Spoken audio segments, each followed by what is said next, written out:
quiero saludarles. Muy buenas noches. Parte de la casta y quienes están del otro lado, parte de la casta. El ajuste era para con nosotros. Nunca que gobernó la derecha hizo un recorte a los poderes concentrados. Siempre recortó a la sociedad, al pueblo trabajador. Necesitábamos un voto más de muestra. Bueno, hoy empezó. A partir de mañana, paulatinamente, el Estado va a desaparecer. Va a rompernos las cadenas. Entonces, el 1.200.000 hombres y mujeres que cobraban y que cobran el potencial trabajar van a seguir cobrando los 73.000 pesos por mes. Eso es casi empujar a la indigencia a 1.300.000 personas. Uy, Fernando, no exageres. No, basta con la campaña del miedo. ¿Se acuerdan también cuando decían eso, que era todo campaña del miedo? Bueno, pero tranquilos, porque a partir de hoy todos somos más libres. Ahora, cada vez que existió un ajuste en nuestra historia, alguien se la llevó. Alguien se la llevó. Porque si el paquete de fideos, que hoy sale 1.000 pesos, mañana sale 1.500, y en una semana 1.800, y en un mes y medio sale 2.000, nosotros no lo vamos a poder consumir. Pero el que monopoliza todo lo que tenga que ver, por ejemplo, con los paquetes de fideos y otros productos, se la va a llevar. Le sacamos el impuesto a los que exportan. Muy bien. Van a entrar importaciones, a lo pavote, a lo pavote. ¿Y las pymes qué van a hacer si te traen todo de afuera a 2 pesos? Yo sé qué van a hacer. Van a salir todos a marchar, viva la libertad, carajo. La transferencia de recursos que hoy escuchamos en nombre de este endeudador serial que hoy es ministro de Economía, esta transferencia de recursos nos lleva a momentos muy tristes de nuestra historia argentina, que sabemos cómo terminan. ¿Sabe qué es lo único? No sé si usar la palabra positivo, pero lo único que tenemos como certeza que sabemos cuál es el final de esto. Vamos a ser más pobres. Lo peor de todo es que Milei lo dijo en su asunción presidencial y que había un sector de la sociedad que aplaudía. Lo quiero dejar ahí porque, qué sé yo. ¿Alguien se beneficia en la devaluación o no? Digo, si aumenta el precio del azúcar, el monopolio de Ledesma no se va a llenar de plata. Hoy escucha, por ejemplo, porque no quiero nombrar a Arco ni a Techín, ni no mandar seguir nombrando empresas, pero a ellos no les va a ir mal. Hoy escuché, de anoche creo que era la canciller Diana Mondino decir, fíjense qué interesante esto, cuando se pueden decir palabras sin contenido, porque cuando se le pone contenido cambia lo que dijeron. Mondino dijo, si alguien pone un precio muy caro, nadie le va a comprar. En relación a lo que le preguntó un periodista de La Nación, que se animó a hacer una repregunta, lo felicito, donde le hablaba de este aumento de precios especulativo que existió hasta hoy, y el aumento de precios que empieza mañana con un dólar que se dispara a 800, por decisión de este gobierno. Y dijo, si alguien pone un precio muy caro, nadie lo va a comprar. No hace falta tener demasiada educación para eso, dijo la canciller. Si no tiene plata en el bolsillo, no va a comprar cosas muy caras. Estas son las palabras textuales que utilizó. Cosas muy caras. Claro, el problema que tiene este gobierno, ya empezó así, es que a lo que ellos llaman cosas muy caras, es la leche. O sea, no es la moto, no es la bicicleta nueva, no son 15 días en el Caribe. Lo que va a ser, lo que ella llama cosas muy caras, es la carne, que en algunos lados ya está 5.500 pesos el kilo. Y que puede estar 10.000, Bussi decía acá, que podía llegar hasta 20.000. Claro, ¿por qué? Porque hablando del saqueo, digo, los que pueden exportar, que ahora van a tener menos regulación para exportar, menos. Los que pueden exportar, si venden la carne a 20.000 pesos el kilo a China, ¿por qué la van a vender acá a 4.000 pesos? Si hacen mucho más negocio vendiéndola a 20.000 en China. ¿Y quién le va a decir, che, tenéis que garantizar el precio para el consumo interno? ¿El Estado? No, si el Estado no se puede meter. Si a partir de ahora es más mala palabra el Estado. Ahora digo, entonces alguien se va a enriquecer. Vos no vas a poder comer carne, pero el que exporta, pero no era que el ajuste era... A eso se lo llama saqueo, ¿eh? Porque no es que la plata que el Estado empieza a recaudar, supuestamente a partir del ajuste, se desvanece. Alguien la tiene, alguien se la lleva. Entonces les decía que cuando le empezamos a poner palabras concretas y bajamos a la realidad los dichos, por ejemplo de la canciller, vemos que cuando ella dice que si no tenés plata no vas a comprar cosas muy caras, le quiero decir con todo respeto que lo que ella llama cosas es lo que hoy se constituye como necesidad básica en la Argentina. Por eso tenemos 47% de pobres, que no es responsabilidad de Milei, sí de Caputo, sí de Bullrich, sí de la pata de las ruinas que quedan de Juntos por el Cambio, que está trepando ahí en lo que puede de este gobierno. Entonces viene un escenario donde vamos a tener que entender que esta era la libertad. Era la libertad. Ahora sos vos frente a la lluvia. Es como para planteárselo a alguien, ¿no?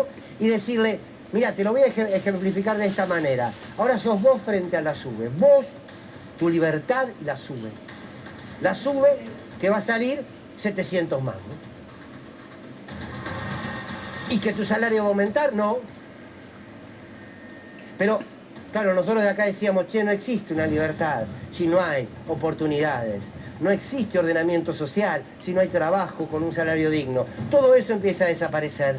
Lo que celebrabas como una victoria de un sector del pueblo trabajador, que Sergio Massa sintetizó en lo que fue quitar el impuesto a las ganancias, va a volver. Pero vas a ser más libre. Eso se pueden quedar tranquilos. Los jubilados.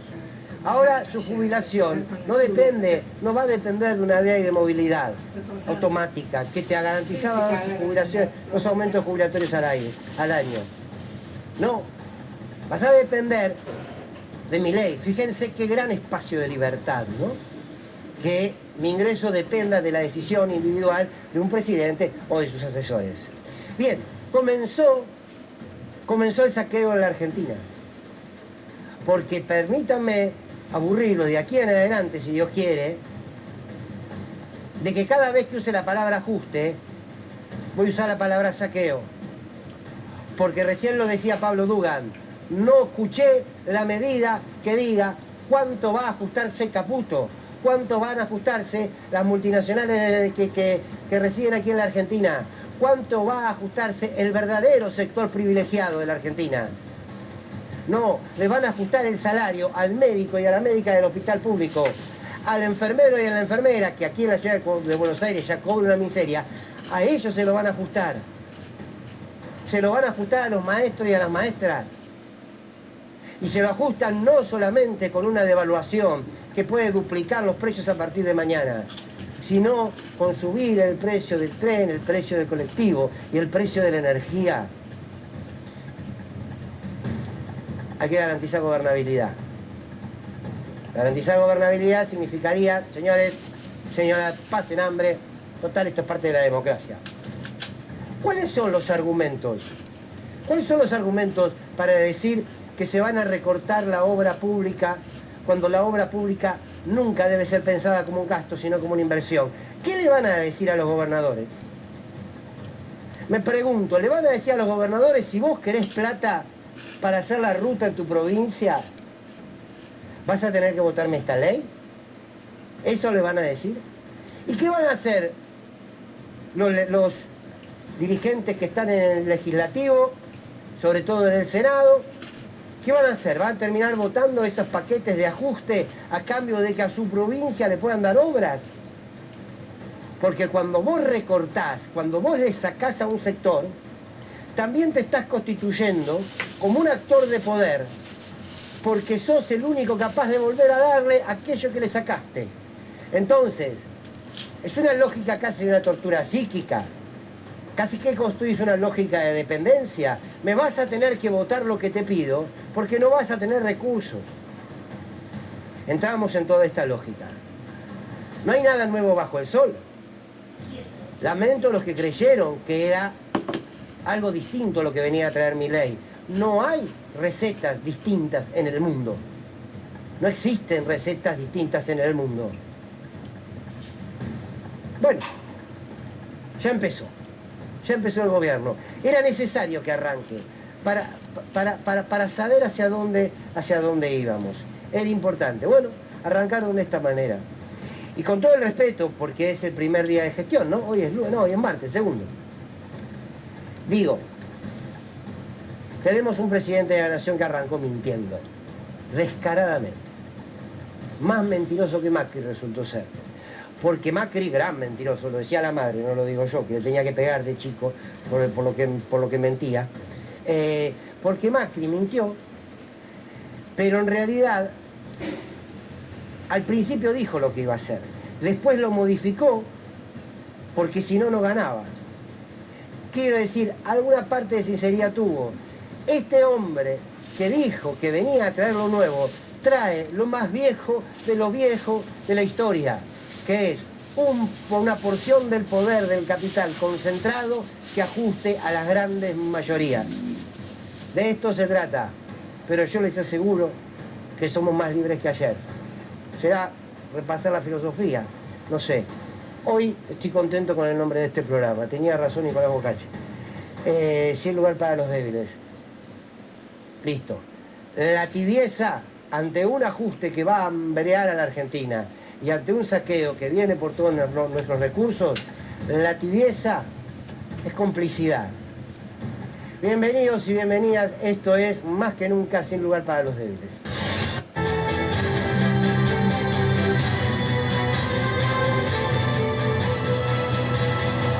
Nosotros tenemos la necesidad, y ustedes seguramente también, de encontrar explicaciones a la pregunta ¿por qué el ajuste?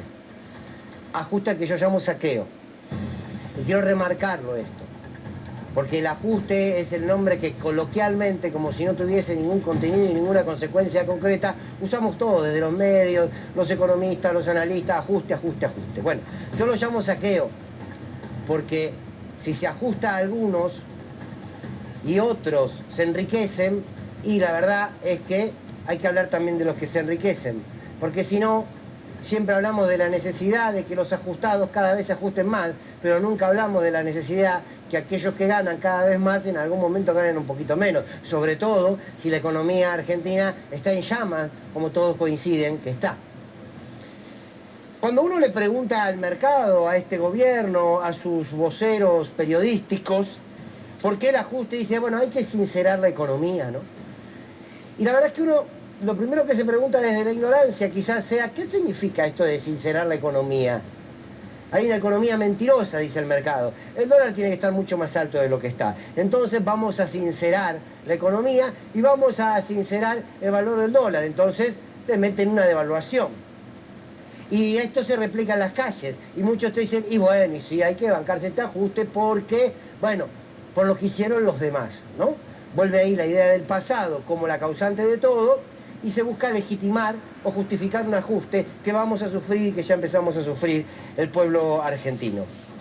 Pero entonces siempre aparece la necesidad de sincerar. Hay que sincerar la economía, hay que sincerar el dólar, hay que sincerar los precios, hay que sincerar la nafta, la que se mandaron con la nafta, ¿eh?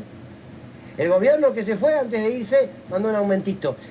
Y ahora este gobierno hace que el aumento llegue casi a un 70% en una semana. Estamos todos locos. Pero ahí está. Parece que es parte de lo que hay que bancarse porque el mandamiento del mercado dice que hay que sincerar la economía. Y en eso caemos, ese lenguaje repetimos. Ahora, yo me pregunto si alguna vez alguien va a hablar de sincerar los salarios. Si va a hablar de sincerar la realidad que viven más de la mitad de los argentinos y argentinas que no pueden llegar a fin de mes. Por más que sean trabajadores, son trabajadores pobres y trabajadoras pobres. Entonces aquí se da una discusión. ¿De qué sinceramiento vamos a hablar? ¿Y por qué parece que un sinceramiento debe estar esclavizado a otro? Parece que la necesidad de sincerizar el mercado, sincerar, no sincerizar, el mercado está por encima de sincerar que el salario no alcanza. Porque si pusiésemos la mirada allí, entonces nos daríamos cuenta que un poder de la economía que concentra la riqueza en manos de unos pocos, ellos lo llamarán un proceso de sinceramiento, pero lo que genera como consecuencia también es tan sincero como esa supuesta necesidad, pero se habla poco. Aquí hay verdades que están en pugna. Y yo creo que en estos tiempos, donde la tibieza es complicidad, donde la debilidad política es complicidad, donde la falsa idea de la gobernabilidad como garantía se justifique hasta el momento que se siga reduciendo más y más las posibilidades del pueblo argentino, en medio de tantas palabras de una democracia muy de cartón, muy de cartulina. Acá lo que tenemos que discutir entonces es sobre qué verdad nos vamos a parar para informar, sobre qué verdad nos vamos a parar para evaluar la economía, sobre qué verdad nos vamos a parar para tomar un posicionamiento en la vida, porque si no tomas el posicionamiento te lo toman otro por vos. Entonces aquí hay una verdad, la verdad del mercado, que te dicen, señores, miren, la economía hoy, para salir de la inflación, para equilibrar los números de salario con los que tienen que abonar ese salario, es concentrando la riqueza. Porque empezamos un modelo que concentra la riqueza. No me vengan con el versito de la motosierra, de cortarle a los políticos, no. Recién lo explicó muy bien Alejandro Berkovich con Pablo Dugan. El gobierno acaba de decidir estatizar una porción de la deuda privada, de los que tenían deudas de importaciones. Es vergonzoso. Esto ya lo vivimos, la estatización de la deuda privada. Pero responde a la verdad de lo que dijo Milei. El ajuste lo va a pagar el Estado, no los privados. Entonces, empecemos a saber que esto que llaman ajuste es un saqueo a los bolsillos de la ciudadanía para dárselo a un poder concentrado. No hay plata. No hay plata, gritó Milei. ¿No hay plata para quién?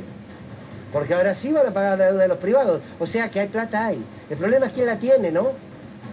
El problema es que alguna vez en la Argentina tenemos que empezar a hablar de quién tiene toda la plata que no vemos en la calle, que no vemos en la industria, que no vemos en la fábrica, que no vemos en préstamos a las pymes, que no vemos en el desarrollo de nuestro país. Entonces, ¿qué verdad nos va a regular la vida de aquí en adelante? ¿La que vemos en nuestra casa, la que vemos en nuestro barrio, o la que el mercado nos dice que es? Bueno, esas verdades entran en pugna. O en la Argentina se concentra la riqueza, o en la Argentina se distribuye la riqueza. Esa es la discusión. ¿La vamos a dar o vamos a intentar seguir justificando las necesidades de un ajuste que es una imposición arbitraria de un sector del poder económico dominante para llevar un nuevo saqueo adelante en la Argentina? Hay muchas verdades en pugna. ¿A quiénes le vamos a recortar? Si está el problema económico, que lo es, pero ¿a quién le vamos a recortar? ¿Vamos a recortar a las bases de la pirámide o le vamos a recortar a la cúpula de la pirámide? Ignacio Lula da Silva, presidente de Brasil, acaba de determinar un impuesto, llamémoslo un impuesto a las grandes fortunas. Es un impuesto a la gente, claro, a las que son las grandes fortunas, pero que además tienen plata afuera. Porque el objetivo de Ignacio Lula da Silva es transformar en la realidad a los brasileños. Y de hecho lo viene haciendo porque viene reduciendo la pobreza. Aquí están pensando en que no exista más ni esa única vez que se pagó el aporte de las grandes fortunas. Es increíble que un país que tiene la realidad social que tiene no pueda discutir nunca cuánto más se le va a cobrar a quienes más tienen, porque ahí hay dos verdades que entran en disputa. O queremos una sociedad donde el que más tiene cada vez tenga más y el que menos tiene cada vez tenga menos, o el que más tiene tenga un poquito menos para quienes no tienen nada empiecen a tener algo. Y estas verdades entran en tensión, y cuando se niega esta tensión gana el más poderoso. Inevitablemente, cuando no se plantea la batalla política, la batalla democrática entre el oprimido y el opresor, gana siempre el opresor, porque sostiene el statu quo. Y eso estamos viviendo hoy. Peor, porque van a hacer un ajuste mayor, nos van a oprimir aún más en nombre de una solución a futuro que no va a llegar. Y ustedes me dicen, bueno, no va a llegar. Soy economista, no va a llegar. He vivido en el país como ustedes, he repasado la historia. Después vamos a escuchar la palabra de un abogado que estaba, creo, en una estación de servicio, y un querido colega lo entrevistó y dio una explicación maravillosa. Ya lo vivimos todo esto. ¿Por qué no le ponemos las palabras que tenemos que ponerle si ya lo vivimos? ¿Por qué lo queremos dibujar de otra cosa si ya lo vivimos? Si ya sabemos que la abuelita de Caperucita era el lobo, ¿por qué la queremos seguir vistiendo de abuelita? Aquí lo que se enfrenta es la verdad del poder contra la verdad del pueblo. Y cuando hablo de poder, hablo por lo menos de ese poder concentrado de la economía. Porque las empresas ganaron mucho estos años, con Macri, con el gobierno de Alberto. Y los argentinos y argentinas mayoritariamente perdimos. Y ahora, estas medidas de saqueo favorecen a los bancos, favorecen a las exportadoras, favorecen a los poderes concentrados, favorecen a aquellos que regulan los precios. Entonces, no hay necesidad de ajuste. Lo que hay necesidad es de llevar adelante una nueva estafa, dándole el contexto de una necesidad urgente. Y aquí quiero agarrarme de la palabra necesidad. ¿Qué necesidad vamos a priorizar los argentinos y las argentinas? La necesidad de los que monopolizan la leche en la Argentina, de los que monopolizan el aceite, de los que monopolizan el azúcar, de los que monopolizan hasta la cerveza. Esa es la necesidad que vamos a cubrir. ¿Saben cuál es el concepto de esa necesidad? El sinceramiento de la economía. La cuestión sería algo así como que vos llegás a tu casa y tus hijos te esperan para poder comer. Y dicen, mira, hoy vamos a comer menos que ayer. Pero, hijo, tranquilo, porque además de ser libre estamos sincerando la economía. Ahora, una economía que es sincera en su estructura, pero que hambrea a su pueblo, ¿cuál es el criterio de sinceridad que tiene? Salvo que sea sincero para con sus propios intereses. Entonces parece que ahora se da una lógica en donde hay que empezar a comprender el ajuste. La sociedad necesita empezar a entender la necesidad y la urgencia de este ajuste.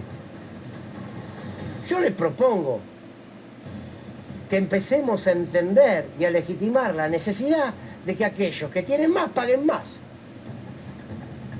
Siempre al revés. ¿Por qué otros países pueden hacerlo? A los que les gusta decir, seamos un país serio como los Estados Unidos. En los Estados Unidos, hasta la monstruosidad del propio Trump, era un gobierno económicamente proteccionista. Es un gobierno que no permite los monopolios en los Estados Unidos. ¿Por qué Brasil puede cobrarle a quienes más tienen? Y no estalla Brasil en 1000 pedazos. Acá hay que pedirles permiso. Acá hay que pedirles permiso. A los que menos tienen no les piden permiso para ajustar. Entonces, esta es, y son verdades que entran en pugna. Y el miedo, que era una sensación preelectoral, ahora es una realidad. ¿No sería más lógico que la dirigencia política y empresarial de la Argentina se vayan adecuando a la necesidad de los argentinos y no los argentinos a la necesidad de ese sector minúsculo, pero minúsculo, minúsculo? Son 20 empresas en la Argentina las que manejan todos los precios del supermercado. Y después resulta que la casta somos nosotros, nos avivamos todo que la casta somos nosotros. Nos gustaría ver y evaluar si la casta no son ellos. Con todo derecho a ganar plata, con todo derecho a generar... Bárbaro. Ahora resulta entonces que, claro, no se bajaron las retenciones a los sectores del campo. No se lo bajaron. Siempre lo pidieron, pero ahora no se bajaron. ¿Y para qué si le diste $1.800? ¿Qué querés? ¿Cuánto más quieren? Entonces, esto no es unos contra otros.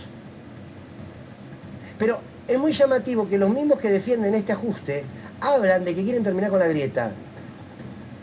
Salvo que quieran terminar con la grieta tirando definitivamente por el abismo a los ajustados.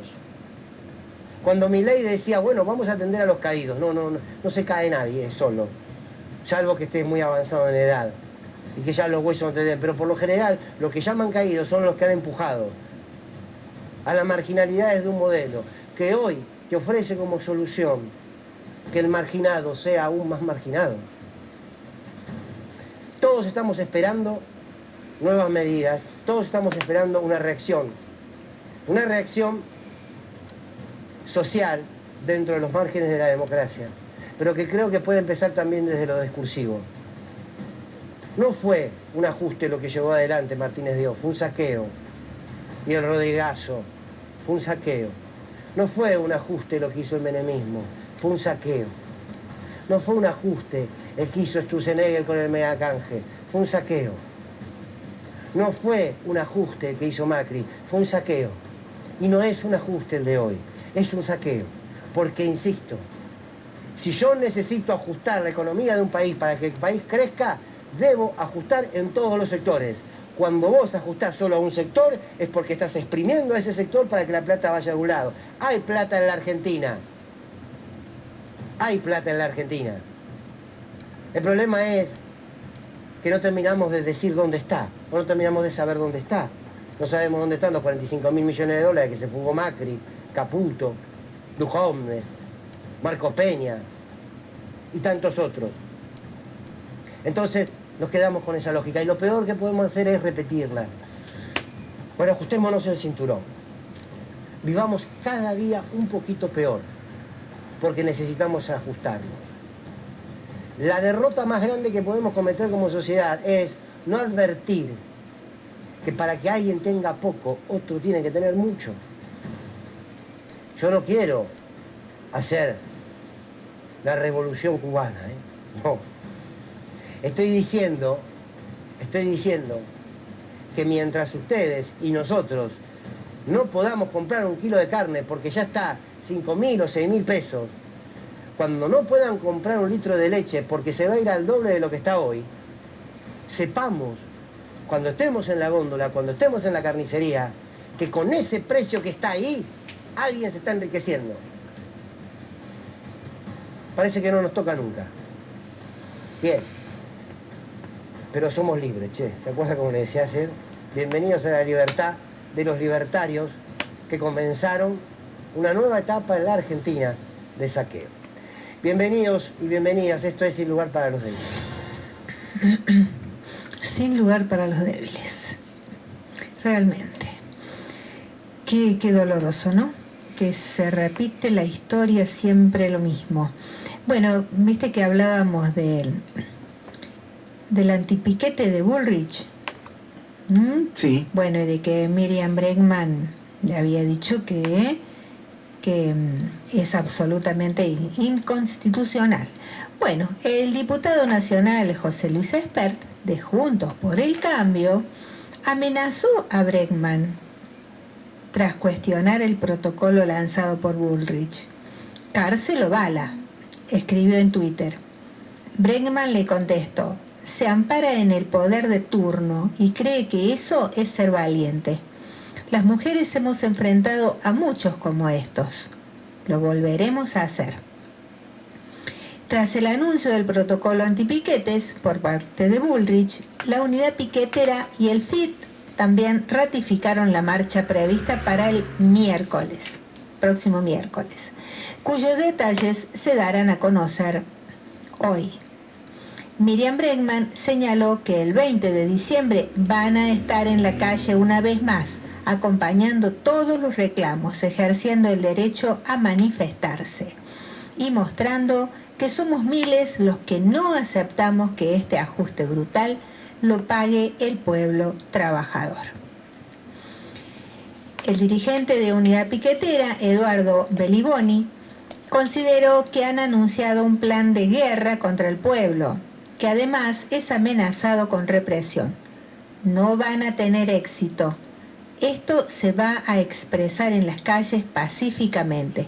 Nos hemos movilizado siempre, durante todos los gobiernos. ¿Y sabe lo que van a hacer? Como hicieron en la era Macri, que llevaban camiones cargados con piedras para inducirle a la gente que los apedreara, entonces ellos tener un justificativo para reprimirlos. O infiltraban gente de la propia policía entre los manifestantes que eran violentos, entonces le daban la excusa a la policía para reprimir. Y ellos sabían perfectamente quiénes eran los instigadores, quiénes eran los infiltrados. Y también usaban una palabra clave, que era uno. ¿Te acuerdas cuando marchaban contra la gente que decían uno? Bueno, todo eso era pergeñado en forma premeditada para generar caos en una manifestación pacífica. De terror. Hemos vuelto a una dictadura, gente. A ver si nos damos cuenta. Tony, ¿qué tenés? Volvió el neoliberalismo. Despidos masivos en la planta de calzado Bicontinental en Chivilcoy. Se trata de la planta de Bicontinental ubicada en el Parque Industrial de Chivilcoy. Son 100 los trabajadores que fueron despedidos. Desde la firma argumentaron falta de pedidos. Había vuelto a operar tras un cierre en la época de Macri, primeros impactos de la estanflación. El libertario plan motosierra y la previsión de estanflación proyectada por el propio presidente de la Nación, Javier Milei, empieza a tener su correlato en la destrucción de empleo industrial. En la mañana de este martes, Bicontinental, una empresa dedicada al calzado, ubicada en el Parque Industrial de Chivilcoy, anunció una tanda de despidos masivos. Se trata de 100 empleados a los que se les notificó el cese laboral. Se argumentó para tomar la determinación la falta de pedidos. Bicontinental funciona donde supo operar la planta de Paquetá, una firma de calzado multinacional de origen brasilera que cerró en pleno macrismo por el impacto de la crisis económica. Bicontinental es una empresa de capital nacional que hoy opera la planta y tiene entre sus clientes a Under Armour, New Balance, Diadora, Olympiacos, Montagne, Le Coq Sportif, Hush Puppies, Ringo y Atix. Según trascendió, la elección de los operarios se dio al azar. Fueron 100 de un total de 370 empleados que ocupaban las 8 líneas de producción que estaban funcionando. ¡Viva la libertad, carajo! Ajá, así es.